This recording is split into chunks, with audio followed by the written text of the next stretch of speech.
The Christmas tree in my brother's living room touched the 12-foot ceiling. Real pine, professionally decorated with gold and crystal ornaments that probably cost more than most people's monthly rent. Everything in Marcus's Westchester home screamed success. The custom furniture, the imported marble floors, the original artwork on the walls. I sat on his $15,000 Italian leather sofa, wearing a sweater from Target and jeans I'd owned for 3 years. "So, little brother," Marcus said, handing me a glass of wine that I knew cost at least $200 per bottle. "Still playing entrepreneur? Or have you finally gotten a real job?" The question was casual, almost friendly. But I'd known Marcus for 31 years. I was 31, he was 35, and I could hear the condescension underneath. "Still working on my projects," I said simply. His wife, Jennifer, joined us with a tray of hors d'oeuvres prepared by their personal chef. "Marcus mentioned you're doing some kind of consulting?" "That's nice, Ethan. Very flexible." "It's not consulting," Marcus corrected, his tone making it clear he found my work amusing. "Ethan calls himself a venture capital investor, which is a fancy way of saying he plays with apps on his laptop and occasionally convinces people to give him money." "It's a bit more involved than that," I said mildly. "Is it though?" Marcus settled into his chair, clearly warming to his topic. Our parents would arrive soon for Christmas dinner, along with our sister Rachel and her family. But for now it was just the three of us, and Marcus never missed an opportunity to establish the pecking order. "Because from what I can see, you live in a studio apartment in Brooklyn, drive a 10-year-old Honda, and spend most of your time at coffee shops with your laptop." "That's accurate," I acknowledged. "Meanwhile, I'm CEO of a company worth $800 million. We employ 450 people. We have real offices in 6 cities. We're generating $200 million in annual revenue. That's what real business looks like." Jennifer squeezed his shoulder proudly. "Marcus has worked so hard building Apex Solutions. The board just approved his new compensation package, $2 million base salary plus equity." "Congratulations," I said and meant it. Marcus had built something impressive. Apex Solutions was a cybersecurity firm specializing in enterprise software. He'd founded it 7 years ago, straight out of his Harvard MBA program. The company had grown rapidly, raising capital through multiple funding rounds and establishing itself as an industry leader. What Marcus didn't know, what no one in my family knew, was that I'd been funding his success since the beginning. "You could have a real job too," Marcus continued. "I've told you before, I could get you something at Apex. Maybe in operations or customer support. Entry-level, obviously. You'd have to work your way up. But it would be steady income, benefits, a career path." "That's generous," I said. "I'm serious, Ethan. You're 31 years old. How long are you going to keep doing this startup fantasy thing? You need stability. A 401k. Health insurance that doesn't come from the ACA marketplace." The doorbell rang. Our parents arrived, followed shortly by Rachel, her husband Tom, and their 2 kids. The house filled with the chaos of family, coats being hung, presents being arranged under the tree, children running through rooms they'd been told to stay out of. Dinner was served in Marcus's formal dining room.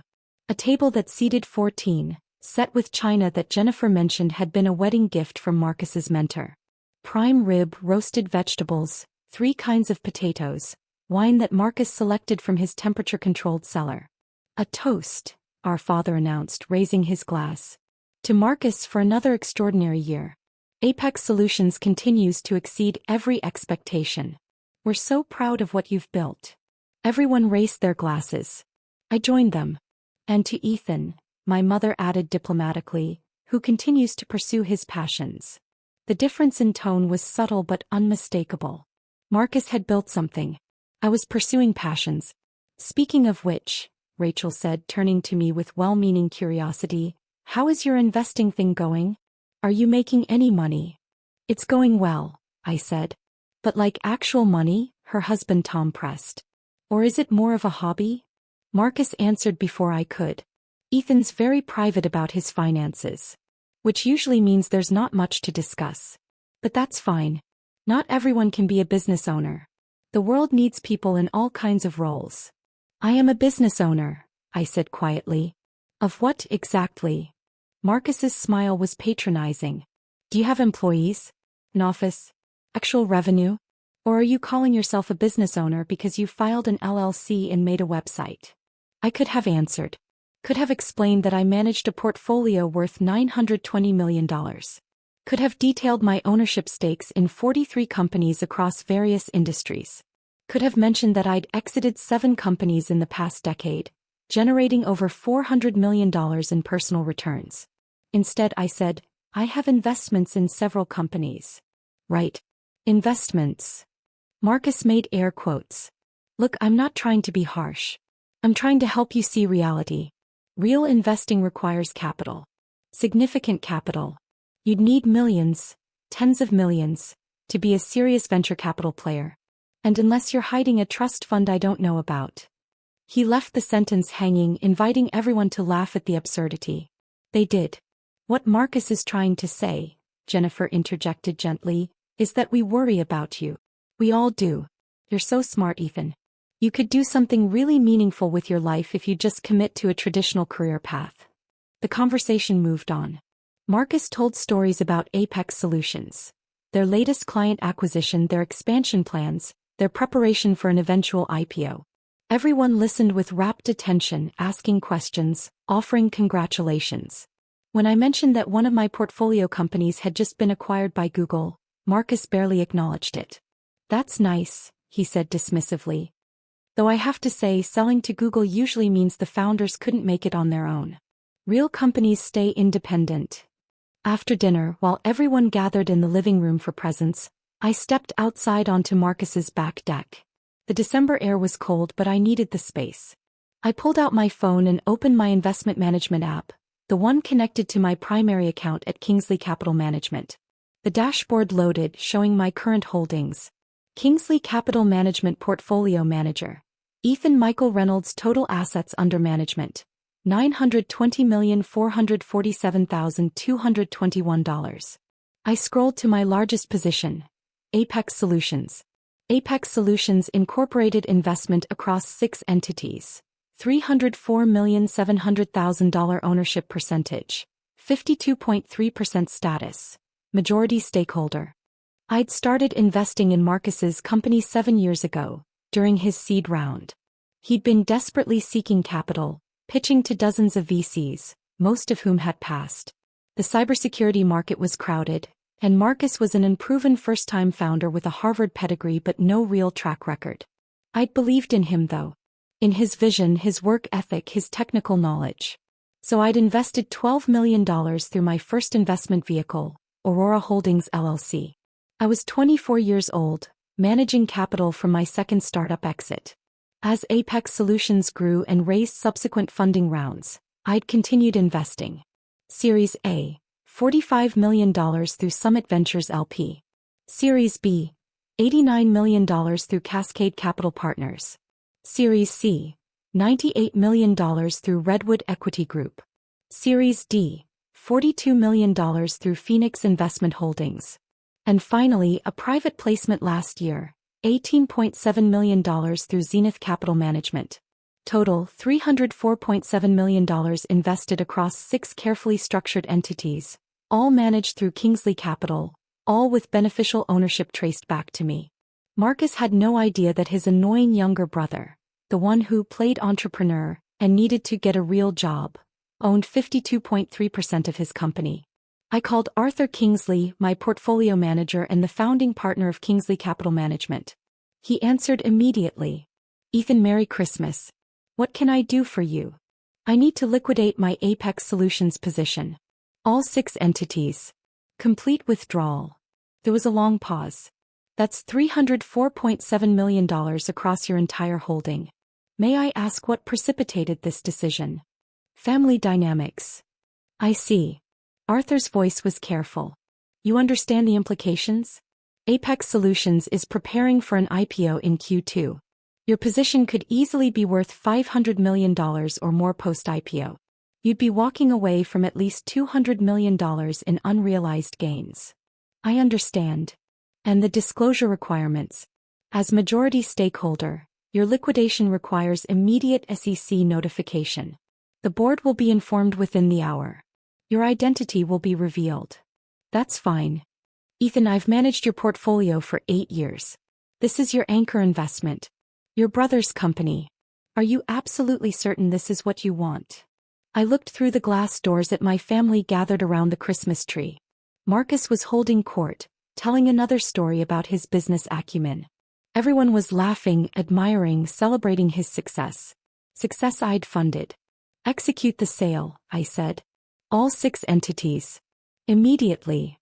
Understood. I'll begin the process now. The first notifications should go out within 30 minutes. He paused. For what it's worth, Ethan. I'm sorry it came to this. I ended the call and texted my lawyer, David Chin. Ethan. Liquidating full Apex Solutions position. We'll need disclosure documents showing beneficial ownership across all entities. David. I've maintained those records per your standing instructions. I can have everything compiled in 20 minutes. You're sure about this? Ethan, yes. David. Marcus is going to lose his mind when he sees who his majority stakeholder has been. Ethan, I'm aware. David, stand by. Documents coming shortly. I remained on the deck watching my breath mist in the cold air. My phone began buzzing with notifications. Arthur. Aurora Holdings liquidation initiated. $12 million processing. Arthur. Summit Ventures LP sale confirmed. $45 million transferred. Arthur. Cascade Capital Partners liquidation executing. $89 million processing. Through the glass doors I saw Marcus reach for his phone. He glanced at the screen, frowned, and stood up abruptly. He walked toward the study, phone pressed to his ear.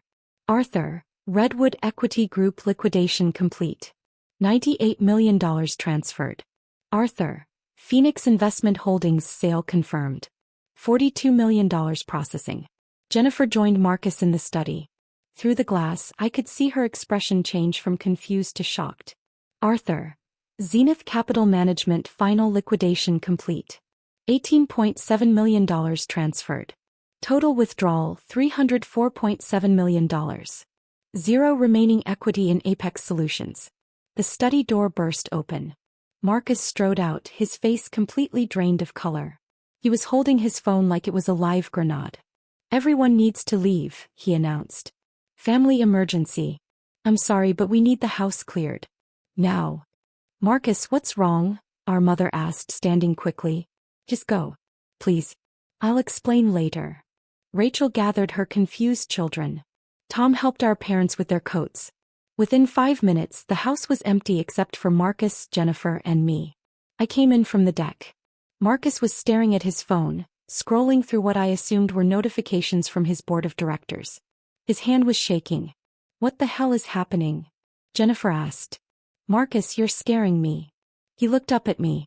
Did you know about this? About what? I asked calmly. Someone just liquidated 52% of Apex Solutions. Every single share. $304.7 million. Gone. Just, gone. His voice was climbing in pitch. The board is freaking out. Our IPO underwriters are demanding emergency calls. This is catastrophic. That sounds serious, I said. Serious? Serious. Marcus's voice cracked. This doesn't just affect the IPO. This affects everything. If our majority stakeholder has lost confidence, every other investor will panic. The company valuation will collapse. We could lose everything. Jennifer was reading something on her own phone. It says here the liquidation was across 6 different entities. Aurora Holdings, Summit Ventures, Cascade Capital, Redwood Equity, Phoenix Investment, and Zenith Capital. All managed by. She paused, her eyes widening. Kingsley Capital Management. I don't know what that means. Marcus shouted. I've never even heard of Kingsley Capital. These entities have been passive investors for years. They never asked for board seats, never interfered with operations, just provided capital whenever we needed it. And now they're all dumping their entire positions simultaneously. There must be a reason, Jennifer said. The disclosure filing says. Marcus scrolled frantically. The beneficial owner is required to be listed. It says the beneficial owner of all 6 entities is. He stopped reading, his face going from pale to green. Is what? Jennifer prompted. Marcus looked at me. Really looked at me. It says the beneficial owner is Ethan Michael Reynolds. The silence was absolute. Jennifer turned to me. That's you. That's your full name. Yes, I confirmed. But that would mean. She trailed off, unable to complete the thought. Marcus held up his phone, showing me the SEC disclosure document. This is a mistake, right? Some kind of filing error? Because this says you owned 52.3% of Apex Solutions. That you invested $304.7 million over 7 years. That you were my majority stakeholder. That's correct, I said. That's not possible. Marcus's voice was flat, defensive. You live in a studio apartment. You drive a Honda from 2014. You don't have that kind of money. I pulled out my own phone and opened the Kingsley Capital app. I connected it to Marcus's 85-inch television, the same way he'd been showing family photos earlier. The portfolio dashboard filled the screen. Kingsley Capital Management Portfolio Manager. Ethan Michael Reynolds. Total assets under management. $920,447,221. Recent transaction. Apex Solutions Incorporated complete liquidation. Aurora Holdings LC. $12 million sold. Summit Ventures LP. $45 million sold. Cascade Capital Partners. $89 million sold. Redwood Equity Group. $98 million sold. Phoenix Investment Holdings. $42 million sold. Zenith Capital Management. $18,700,000 sold. Total investment. $304,700,000 ownership. 52.3%. Liquidated. Status. Complete. All positions sold. Marcus stared at the screen. Then at me. Then back at the screen. You have $920 million? Give or take, I said. The cryptocurrency holdings fluctuate. Jennifer had collapsed onto the sofa. How is that possible? I've had 12 startup exits, I explained. Started when I was 22 with a mobile gaming company that Facebook acquired for $28 million. Built that while I was in college. Used the capital to fund more startups. Made angel investments, diversified into crypto early. Compounded returns over a decade. I pulled up my complete investment history. At 24, I exited a fintech platform to JP Morgan for $73 million. At 26, sold an AI company to IBM for $114 million. At 28, my machine learning startup was acquired by Microsoft for $167 million. Plus 7 smaller exits ranging from $8 million to $45 million. The television screen now showed my full portfolio. 43 active investments, 7 successful exits, positions in companies ranging from early-stage startups to late-stage pre-IPO firms. Marcus was shaking his head. This is fake. It has to be fake. Call Arthur Kingsley, I suggested, pulling up the contact. He'll confirm everything. Or call your board. They should have received the full disclosure documentation by now. As if on cue, Marcus's phone rang. He answered on speaker. Marcus, it's Robert. I recognized the voice of Robert Chong, Apex Solutions chairman of the board. We need to talk about the disclosure we just received. I'm looking at it now, Marcus said, his voice hollow. Then you know that Ethan Reynolds, your brother Ethan Reynolds, has been our majority stakeholder since the seed round? That's what it says. It's not just what it says. I've spent the last 20 minutes on the phone with Kingsley Capital Management and their legal team. Every document checks out. Ethan Reynolds invested $304.7 million in Apex Solutions across 7 years through 6 different investment vehicles. He owned 52.3% of the company. And he just liquidated everything. Marcus looked at me with an expression I couldn't quite read. Why? Why what? Robert asked. Not you. I'm asking Ethan why. I gestured to the television screen still displaying my portfolio. Because the CEO of Apex Solutions told me I needed to get a real job. That I was playing entrepreneur. That my work was a fantasy. That I should get an entry-level position in customer support and work my way up. Robert's voice came through the speaker. Jesus Christ, Marcus. You said that to your majority stakeholder. I didn't know he was my majority stakeholder. But you knew he was your brother, I said quietly. You knew I've been working in startups and investing for a decade. You knew I've had successful exits. You just never bothered to ask about the details. You assumed that because I live modestly and don't broadcast my wealth, I must be failing. Jennifer was reading something on her tablet. The stock price is dropping. It's down 28% in after-hours trading. Marcus grabbed her tablet. Oh my God. The news is everywhere. Apex Solutions loses majority stakeholder ahead of IPO. Mass liquidation raises questions about company stability. This is destroying us. Robert's voice continued through the phone. Marcus, the other investors are panicking. I've got 3 firms already requesting emergency meetings to discuss their positions. The IPO underwriters want to know if we can still go public with this level of instability in the cap table. Can we? Marcus asked desperately. I don't know. Maybe. But it's going to delay everything and our valuation will take a massive hit. Robert paused. We need to know why Ethan liquidated. Was it company performance? Market conditions? Loss of confidence in management? It was personal, I said, speaking loudly enough for the phone to pick up my voice. Ethan. Robert sounded surprised to hear me. Can you explain what precipitated this decision? Marcus has spent 7 years dismissing my career choices while I funded his, I said. Tonight at Christmas dinner he mocked my work, offered me an entry-level job at his company, and told me I needed to get a real job like the rest of the family. I decided I no longer wanted to invest in a company whose leadership operates with that value system.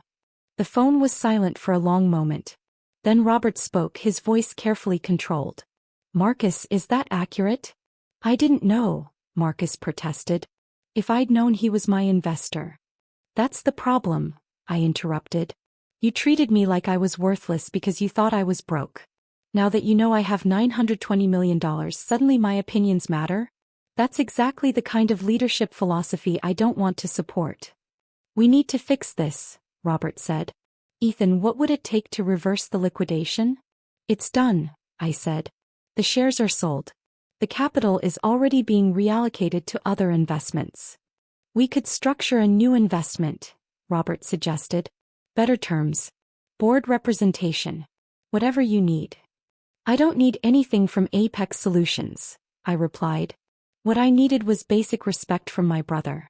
But apparently that required a $304 million position disclosure. Marcus finally found his voice. You're going to destroy my company because your feelings were hurt? No, I corrected. I removed my investment from a company whose CEO demonstrated poor judgment in evaluating people and contributions. That's not emotion, that's portfolio management. This is insane. Marcus shouted.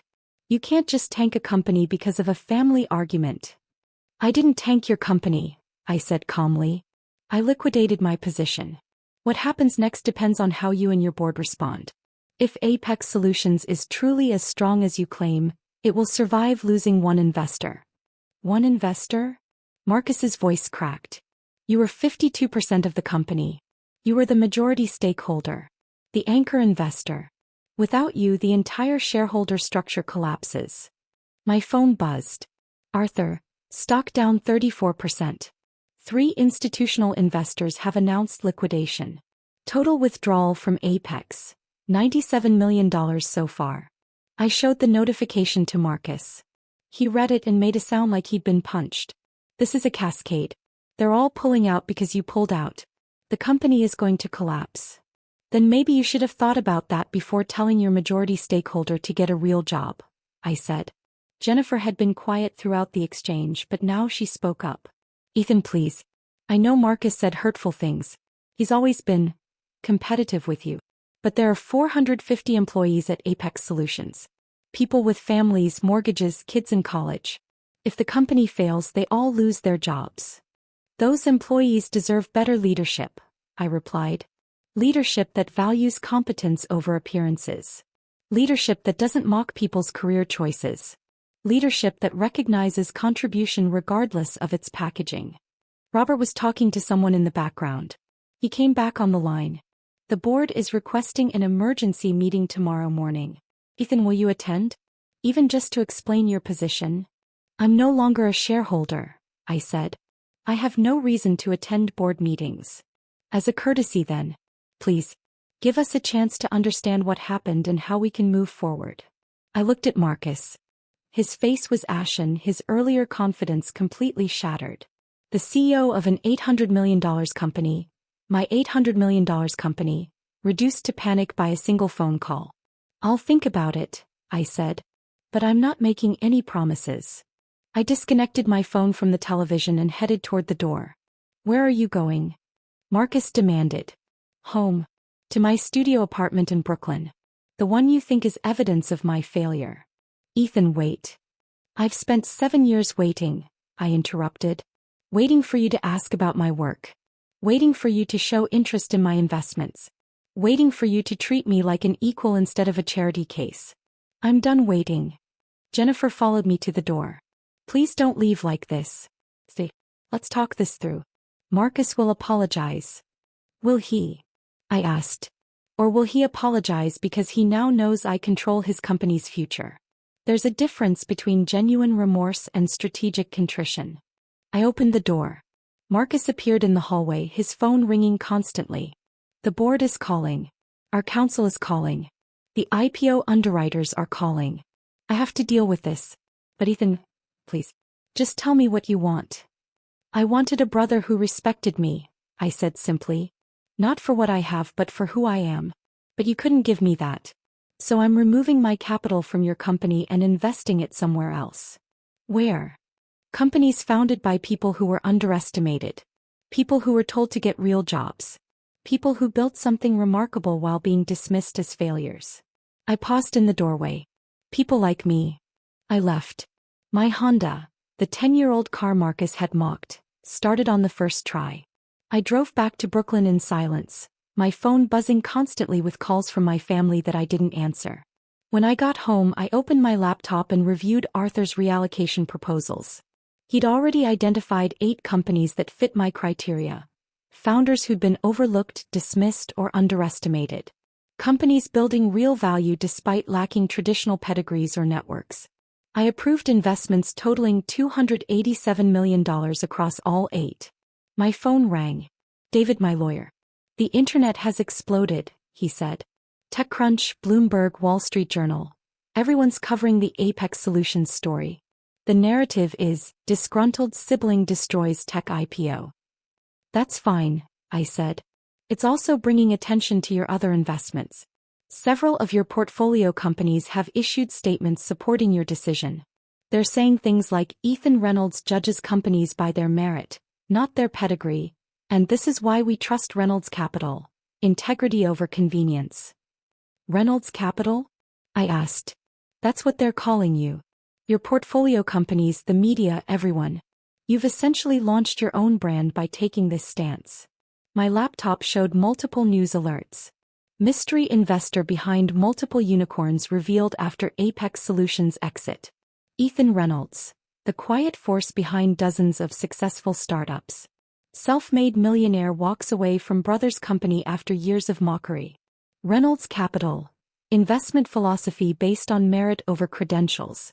Another call, this time from one of my successful exits, a CEO named Maria Santos who'd sold her company to Amazon for $240 million. "Ethan, I just saw the news. I wanted to call and say thank you." "For what?" "For being consistent. You invested in my company when every VC in Silicon Valley said I was too inexperienced, too young, didn't have the right background. You were the only one who looked at my product and my metrics instead of my resume.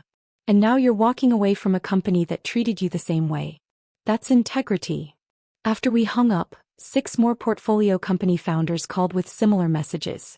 They'd all been dismissed, overlooked, or underestimated. They'd all received funding from me when traditional investors passed. And they were all publicly supporting my decision to liquidate Apex Solutions. My phone buzzed with a text from Marcus. "The company valuation dropped 47%. The IPO is probably dead. I hope you're happy." I wasn't happy. But I wasn't sad either. I was free. Free from pretending my brother's mockery didn't hurt.